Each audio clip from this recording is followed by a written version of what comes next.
Breaking చూస్తున్నాం. CM Revanth Reddy KCR మీద మాట్లాడిన భాష సరికాదని కేంద్ర మంత్రి బండి సంజయ్ ఖండించారు.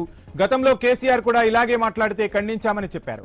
ఉన్నత స్థాయిలో ఉన్న వ్యక్తులు జాగ్రత్తగా మాట్లాడాలని సూచించారు బండి సంజయ్. రేవంత్ మాట్లాడిన తీరు ఆయనకే నష్టమన్నారు. కేసీఆర్ పై సానుభూతి రావాలనే ముఖ్యమంత్రి అలా మాట్లాడినట్లు చెప్పారు. ఆ ఇద్దరి మధ్య చీకటి ఒప్పందమని చిట్చాట్లో బండి సంజయ్ కీలక వ్యాఖ్యలు చేశారు. ఇక తెలంగాణకు కేసీఆర్ నెంబర్ 1 ద్రోహి అని బండి సంజయ్ ఆరోపించారు. నీటి వాటా విషయంలో తప్పంతా కేసీఆర్దేనన్నారు. కృష్ణా జలాల విషయంలో కేసీఆర్ ఏం చేశారు ఆధారాలతో సహా తామే బయట పెట్టినట్లు చెప్పారు. కృష్ణా జలాల గురించి మాట్లాడే అర్హత ఆయనకు లేదన్నారు. కాళేశ్వరం స్కామ్ నుంచి దృష్టి మరల్చేందుకే కేసీఆర్ కృష్ణా జలాల విషయాన్ని తీసుకొస్తున్నారని ఆరోపణలు గుప్పించారు. డైవర్షన్ కోసమే జలయుద్ధం అంటున్నారని మండిపడ్డారు.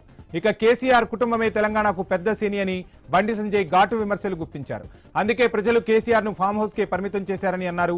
ఇదిలా ఉంటే తెలంగాణలో 2-3 మంత్రులు వేల కోట్ల ఆస్తులు కూడబెట్టుకున్నారని సంచలన ఆరోపణలు చేశారు బండి సంజయ్. ఆ మంత్రులపై కేంద్ర దర్యాప్తు సంస్థల నిఘా ఉందని చెప్పారు. ఎప్పటికైనా వారు జైలుకు వెళ్లడం ఖాయమని తేల్చి చెప్పారు. కాంగ్రెస్ పార్టీ ఎమ్మెల్యేలు కూడా ఇదే విషయాన్ని చర్చించుకుంటున్నారని అన్నారు బండి సంజయ్. ఇదే అంశానికి సంబంధించి ఫుల్ డీటెయిల్స్ మా ప్రతినిధి ఏవై స్వామి అందిస్తారు. స్వామి, చూస్తున్నాం తెలంగాణలో మాటల తోటాల రాజకీయాలు పేలుతున్న టైంలో అటు కాంగ్రెస్ నుంచి ఇటు బీఆర్ఎస్ నుంచి మాటల తోటాలు విన్నాం. ఇప్పుడు బండి సంజయ్ ఒక సంచలన ఆరోపణ చేస్తున్న పరిస్థితి.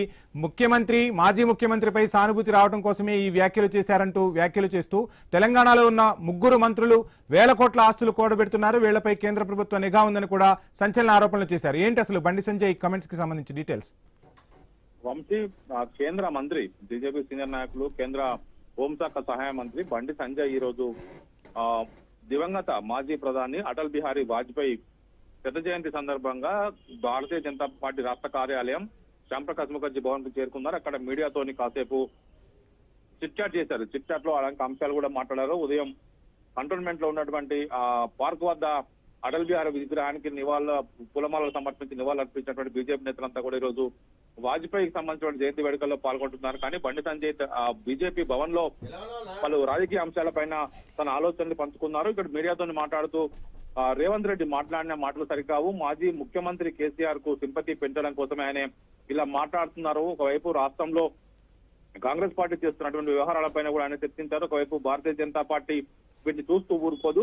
రాష్ట్రంలో ఉన్న కాంగ్రెస్ మంత్రులు పెద్ద ఎత్తున కూడా అవినీతికి పాల్పడుతున్నారు. ఒక 2-3 మంత్రులు వేల కోట్లు వెనకేస్తున్నారు. కేంద్ర ఇంటెలిజెన్స్ బ్యూరో వీరి మొత్తం వీరికి సంబంధించిన వివరాలన్నీ కూడా సేకరిస్తుంది. వీరు ఎన్నడున్న అవినీతి పైన జైలుకు వెళ్ళక తప్పదని చెప్పి మాట్లాడినటువంటి బండి సంజయ్ ఖచ్చితంగా ఈ విషయంలో కాంగ్రెస్ అదేవిధంగా బీఆర్ఎస్ ఒకరికొకరు సహకరించుకునే విధంగా ప్రయత్నం చేస్తున్నారు. కానీ బీజేపీ చూస్తూ ఊరుకోదని చెప్పేసి హెచ్చరించారు. Vamshi, thank you Swamy.